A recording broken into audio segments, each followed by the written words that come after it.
bi money ilong iye kunde imba mon we e money nunu amula long le inungul bi sele we bi long pe ingela money long an so ngul ala we long inungul bi sele we ibabe ngim jom inyule bi sele bi be longenda John unole munganda mom ala beja ala we mu chom aye be ni wongwe enyule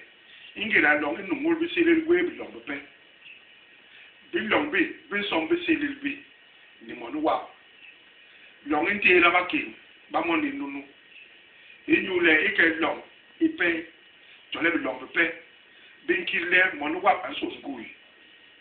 ilong intera monu wa gwebe duru enyule insombukus wa ni monu wa John no le wen matainyo wo be jinsu hala we imale bo de ogwe chom yomi la beti ngawe unoko kile ogwe bitum we ogwe mu hala we ogwe mo we uye hatmut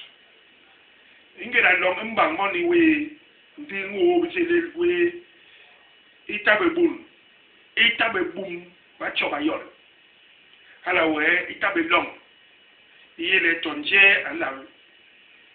bom toki ten ken long tole ba ken ba long bilong pe bungwe long mbang money we ni bitele we John no le imanga benga ikamba inyi nyenwo eno muchom nyenbo bangwis ndilong iyong table inga da moni lunu to bugwel mo bini bi ilabang nyenjo John no le hond tulak a jol le hat a bomblingo